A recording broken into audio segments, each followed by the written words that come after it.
Vamos a meternos ahora en los números fiscales, en la recaudación impositiva, porque si bien hay muchas perspectivas para septiembre, mucha discusión acerca de cómo va a impactar la baja en el impuesto país que entra a correr a partir de hoy, la baja también en las retenciones a cuenta de IVA y ganancias que también empiezan a operar a partir de septiembre, y también del otro lado de la balanza, todo lo que puede ingresar a raíz de los movimientos del blanqueo de capitales. Todavía hay que ver qué pasó en agosto, ¿no? Porque los números de recaudación de agosto todavía pueden dejar mucha tela para cortar. Vamos a estar hablando de esto con Alejandro Pegoraro, economista de la consultora Politicón Chaco, que ya está en línea con nosotros. ¿Qué tal, Alejandro? ¿Qué tal? Buenos días, ¿cómo les va? Muy bien. Bueno, en primer lugar, ¿qué pasó con la recaudación impositiva en agosto? Antes de ver lo que puede pasar en septiembre, ¿qué es lo que pasó en agosto? Bueno, los datos adelantados, por llamarlo de alguna manera, que nos provee el Ministerio de Economía, que surgen en verdad de la distribución de los recursos coparticipables, ¿no? Que se conocieron el viernes, previo al informe de recaudación final que brindará la AFIP estos días. Lo que nos muestran es particularmente los dos conceptos centrales que hacen a la coparticipación federal, que es IVA y ganancias, que están mostrando una dinámica muy parecida a la que mostraron en casi gran parte del año, que tiene que ver con una caída en términos reales en la comparación interanual.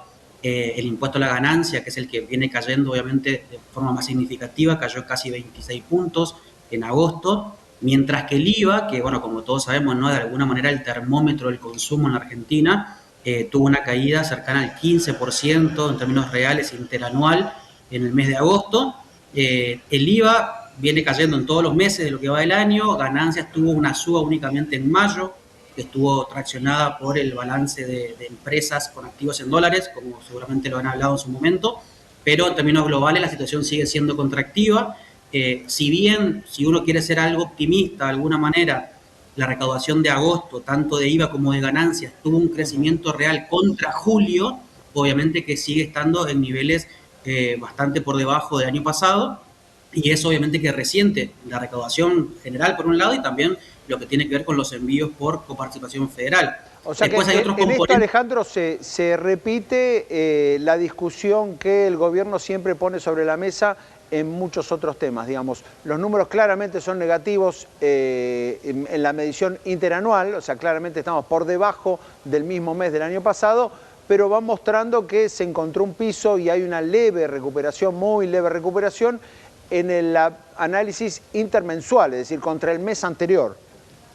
Es así, ya de hecho es el segundo mes consecutivo, en agosto, tanto como en Bien. julio, y en la comparación intermensual, tanto IVA como ganancias mostraron incrementos, pero bueno, como vos mencionabas, todavía si queremos hacer la comparación un poco más larga en el tiempo, contra el año pasado sigue estando en caída, como también otros componentes de la recaudación que son minoritarios en volumen, pero igualmente importantes, como puede ser, por ejemplo, bienes personales, que estuvo 27 puntos por debajo en el mes de agosto a nivel interanual. Si bien creció mucho contra julio, es una cuestión de calendario de vencimiento impositivo, pero sigue por debajo del año pasado. La cuestión vinculada a la recaudación del régimen simplificado para pequeños contribuyentes también tuvo una caída de cerca del 25%.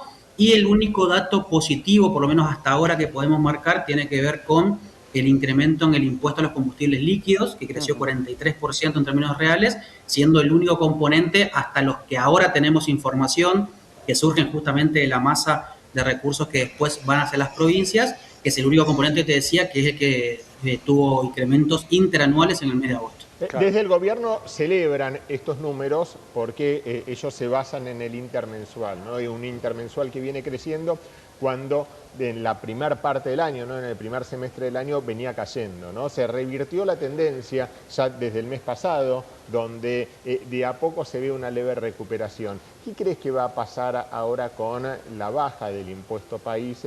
¿Cómo se puede llegar a compensar esto?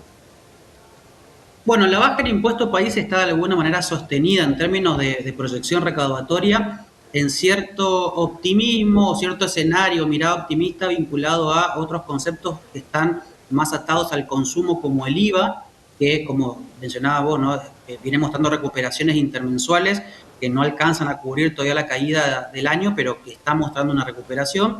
como también otros componentes, como por ejemplo que también mencionaba el impuesto a los combustibles líquidos y también a otros impuestos varios que se les conoce como impuestos internos, que están muchos de ellos atados al nivel de actividad. Entonces, entendemos que lo que se deje de recaudar por impuesto país no va a ser del todo compensado por la mejora que haya en otros tributos, pero puede hacer una especie de sostén o de mínima contención, pero obviamente el impuesto país fue el gran estrella de este año, ¿no? A partir del incremento en la alícuota y a través obviamente del impacto devaluatorio, pero ha sido la estrella y la que sostuvo en términos fiscales los resultados, los superávit primarios y financieros que mostró el Estado Nacional, y obviamente genera un impacto muy fuerte, ¿no? Seguramente haya algunos conceptos, como te mencionaba antes, que sirvan de sostén, pero no creemos, por lo menos en los próximos 2 o 3 meses, que venga a compensar de manera plena lo que se deje de recaudar por el impuesto país, aunque de alguna manera el desafío va a estar puesto más que nada el año que viene, ¿no? Cuando empiece la economía, si se dan las proyecciones que medianamente se manejan, a tener un nivel de recuperación y reactivación un poco más importante, en donde obviamente ahí sí les genera una atracción mucho más fuerte en términos de recaudación. Desde el equipo económico hacen hincapié en dos motivos. En primer lugar, un tema de volumen, ¿no? Que vas a tener mayor volumen ahora con la baja, ¿no? Mucho que no se venía liquidando en agosto se va a liquidar en septiembre por impuesto país, entonces ahí lo vas a compensar por el tema de volumen. Y en el segundo término, por el repunte de la actividad económica, que involucra más importaciones todavía también, ¿no? Claro, es que al final del día el escenario de proyección, obviamente el escenario más optimista en términos de proyección de recaudación, se ancla en la expectativa de reactivación económica.